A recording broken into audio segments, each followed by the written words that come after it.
Kiberxavfsizlik bu nima? Kiberxavfsizlik bu kompyuterlar, serverlar, mobil qurilmalar va ma'lumotlarni zararli hujumlardan himoya qilish amaliyotidir. Tasavvur qiling, sizning uyingiz va kompyuteringiz. Kiberxavfsizlik esa nafaqat eshikdagi qulf, balki signalizatsiya, kuzatuv kamerasi va qo'riqchidir.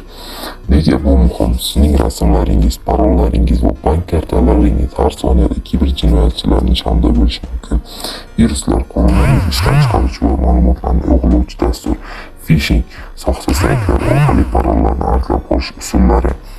Ochiq Wi-Fi kafe va bog'lardagi bepul ochiq Wi-Fi hisoblanadi. Xakerlar turlari. White hack, ya'ni oq shakarli yaxshi xakerlar. Ular kompaniyalar xavfsizligini kuchaytirishda yordam beradi. Ular qonuniy ishlaydilar. Va Black Hat, qora shakarli kiber jinoyatchilar. Maqsadi zarar yetkazish, pul o'g'irlash yoki ma'lumotlarni buzish.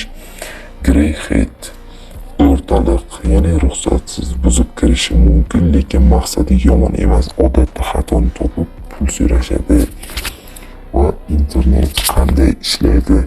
Siz klient brauzerda sayt nomini yozasiz. DNS nomini IP manzilga aylantiradi.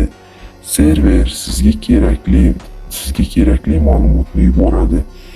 HTTPS bu xuddi maxfiy tilda gaplashishdek gap.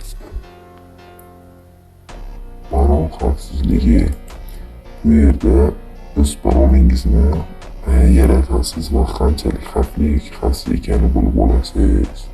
Agar sizni parolingiz faqatgina raqamdan iborat bo'lsa, demak bu xavfli parol.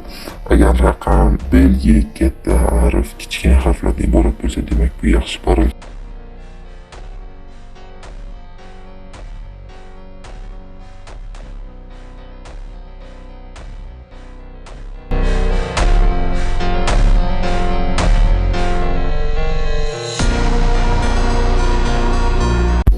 Agar siz kiberxavfsizlik va axborot xavfsizligiga qiziqsangiz, lekin hammasini qayerdan boshlashni bilmayotgan bo'lsangiz, sizga bitta zo'r kanalni tavsiya qilaman. Men o'zimning Dark Road nomli Telegram kanalimda har kuni kiberxavfsizlik va IT olamiga eng so'nggi muhim yangiliklar, shaxsiy bilimlarim va tajribalarim bilan bo'lishib boraman.